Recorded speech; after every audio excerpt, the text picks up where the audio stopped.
নমস্কার দর্শক বন্ধুরা। আর কিছুদিনের মধ্যেই একদিকে যেমন বসন্তের শ্রেষ্ঠ উৎসব দোল পূর্ণিমা সংঘটিত হতে চলেছে, ঠিক পাশাপাশি ওই দিনই পড়েছে বছরের প্রথম পূর্ণগ্রাস চন্দ্রগ্রহণ, যা ভারতবর্ষে পূর্ণগ্রাস চন্দ্রগ্রহণের পাশাপাশি এই চন্দ্রগ্রহণ ভারতবর্ষ সহ ভারতীয় উপমহাদেশের সংলগ্ন অঞ্চল যেমন বাংলাদেশ, নেপাল, ভুটান, পাকিস্তান প্রভৃতি দেশে দৃশ্যমান হবে।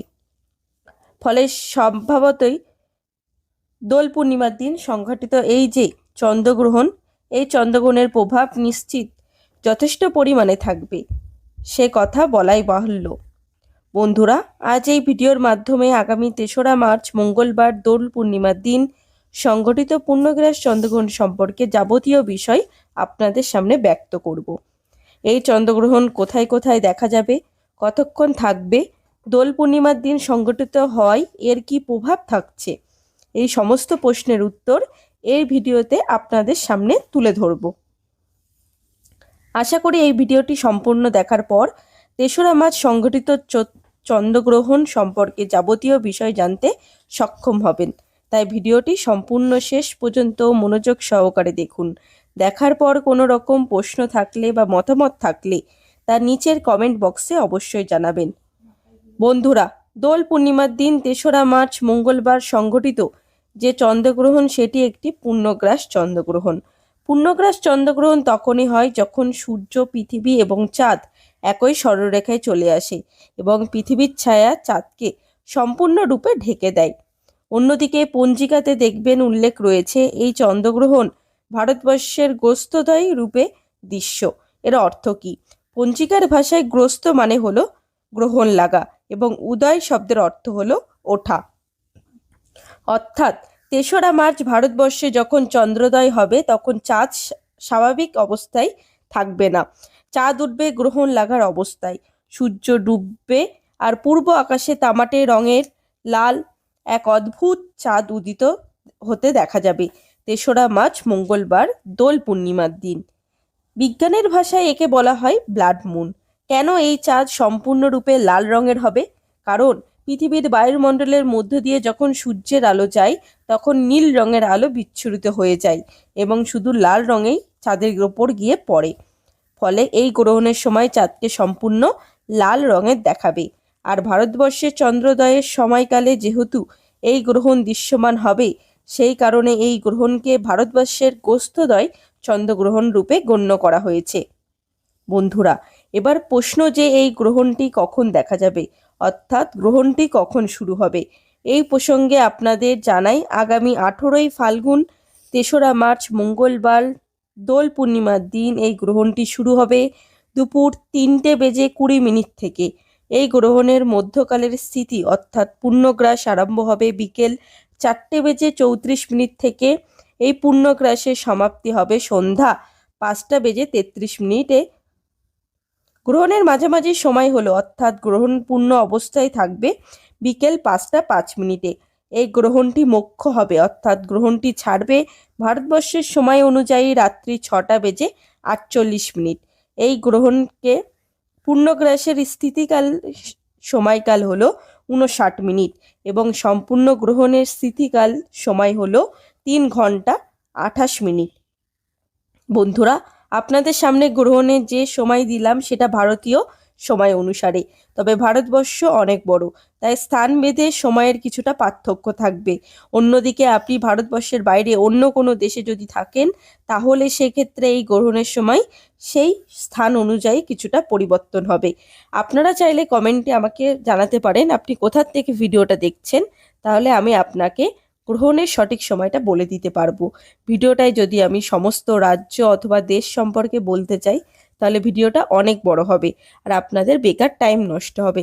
তাই আমাকে কমেন্টে লিখতে পারেন আপনি কোথা থেকে ভিডিওটি দেখছেন, আমি আপনার প্রশ্নের উত্তরের মাধ্যমে জানিয়ে দেবো সেখানে আপনার স্থানীয় সময় অনুসারে গ্রহণটি কখন লাগছে।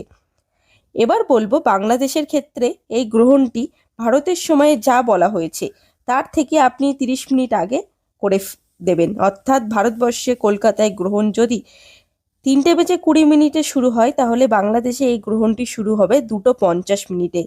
পাশাপাশি যদি আপনি পশ্চিম ভারত থাকেন, অর্থাৎ গুজরাট, রাজস্থান, মহারাষ্ট্র এই সকল স্থানে যদি আপনি থাকেন, তাহলে সেই ক্ষেত্রে সেখানে গ্রহণ শুরু হবে মঙ্গলবার বিকেল 4টের পর থেকে। এই বিষয়টি আপনার মাথায় রাখুন। আপনি ভারতবর্ষের যে স্থানেই থাকুন না কেন, এই গ্রহের উপচ্ছায়া স্পর্শ করবে মঙ্গলবার বিকেল 2:13 থেকে, এবং গ্রহণটি সম্পূর্ণ মোক্ষ অর্থাৎ উপচ্ছায়া মোক্ষ বা গ্রহণটি ছাড়বে রাত্রি 7:55। এবার প্রশ্ন, তাহলে কতক্ষণ গ্রহণের বিষয়গুলি মানব বন্ধুরা? এই প্রসঙ্গে আপনাদের জানাই যে চন্দ্রগ্রহণ যখন থেকে পূর্ণগ্রাস শুরু হয় তার আগের 9 ঘন্টা থেকেই অশুভ সময়ে শুরু হয়। 3রা মার্চ মঙ্গলবার যেহেতু গ্রহণ শুরু হচ্ছে দুপুর 3:20 থেকে, তার এই স্থিতিকাল শুরু হবে সকাল 6:20 থেকে। তবে গ্রহণের সমস্ত বিষয় যে আপনাকে 6:20 থেকে মানতে হবে তা কিন্তু নয়।